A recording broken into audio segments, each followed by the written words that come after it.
Hey, you already know, we don't do long intros here, so I'll just start. Spy tactics that build trust, spy tactics that build confidence, spy tactics that give you an unfair advantage. There are spy tactics that you can use for everything from how to shoot a gun to how to tie your shoes. There's spy tactics for how you pack a bag. There's spy tactics for what you eat and drink in the morning. There's spy tactics for how you talk to somebody who's senior to you. How do you talk to somebody who's younger than you? How do you talk to a female? How do you talk to a female that is attractive to you? How do you talk to a female who is not attractive to you?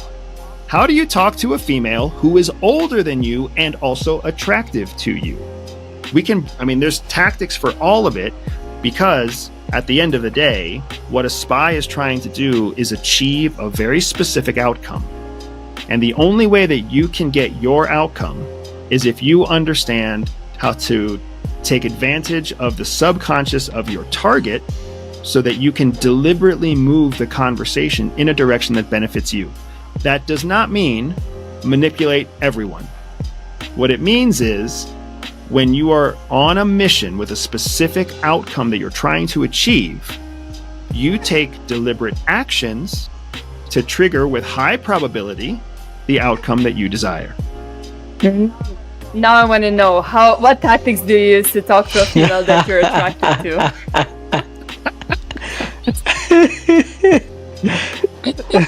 That's a great. Okay, so if you're talking to a female that you're attracted to, but you do not want her to know that you are attracted to her, it's called parallel conversation. Parallel conversation. You don't talk to her really at all directly. Instead, you talk to somebody who is parallel to her. So if you want to approach a girl at a bar that you're attracted to, but you don't want her to know that you're attracted to her, don't talk to her when you walk up to the bar. Talk to the person sitting next to her at the bar.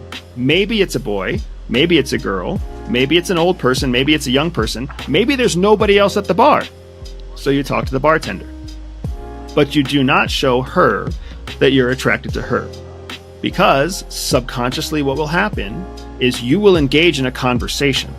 That conversation will be between you and the person you're talking to, which means two centers of energy start to generate shared energy.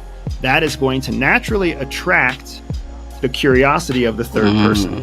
If you've ever found yourself listening in on someone's conversation when you were like, why am I even doing this? That's why. It's because they started a conversation. They created an energy center that your body couldn't resist because of survival instinct. What if they know something I don't know? What if they talk about something I don't realize? What if one of them is crazy? Your survival instinct takes over and it forces you to listen in. And that's why some of us try to not eavesdrop. We're like, oh, I shouldn't be listening to them, but I keep listening to them. I'm not even interested in what they're talking about, but I keep listening to them.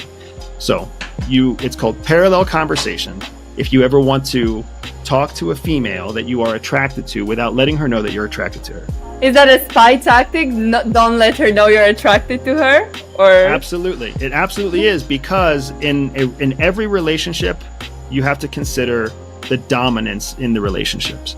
And the leverage that you have over each other is what determines the dominance that you have.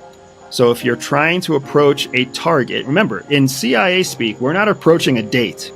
We're approaching a target of interest. Oh, it's a target. A target of interest is a bad guy, usually.